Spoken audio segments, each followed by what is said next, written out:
किसी गांव में किसान दंपत्ति रहा करते थे। किसान तो वृद्ध था, पर उसकी पत्नी युवती थी। अपने पति से संतुष्ट न रहने के कारण किसान की पत्नी सदा पर पुरुष की टोह में रहती थी। इस कारण एक क्षण भी घर में नहीं ठहरती थी।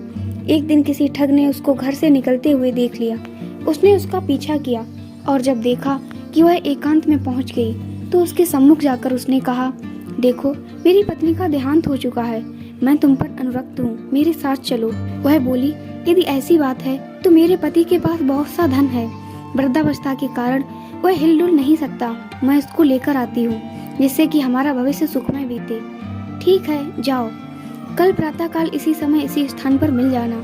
इस प्रकार उस दिन वह किसान की स्त्री अपने घर लौट गई। रात होने पर जब उसका पति सो गया, तो उसने अपने पति का धन समेटा और उसे लेकर प्रातःकाल उस स्थान पर जा पहुंची।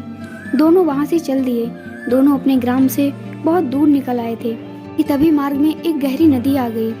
उस समय उस ठग के मन में विचार आया कि इस औरत को अपने साथ ले जाकर मैं क्या करूंगा, और फिर इसको खोजता हुआ कोई इसके पीछे आ गया तो वैसे भी संकट ही है। अतः किसी प्रकार इससे सारा धन हथियाकर अपना पिंड छुड़ाना चाहिए। यह विचार कर उसने कहा, नदी बड़ी गहरी है, पहले मैं गठरी को उस पार रखाता हूँ, फिर तुमको अपनी पीठ पर लादकर उस पार ले चलूंगा। दोनों को एक साथ ले चलना कठिन है। ठीक है, ऐसा ही करो।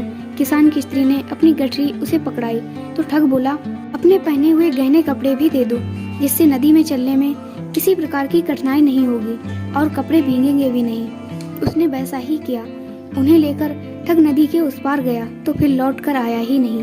वह औरत अपने कुकृत्यों के कारण कहीं की नहीं रही। सीख, अपने हित के लिए गलत कर्मों का मार्ग नहीं अपनाना चाहिए। वीडियो को अंत तक देखने के लिए बहुत बहुत धन्यवाद।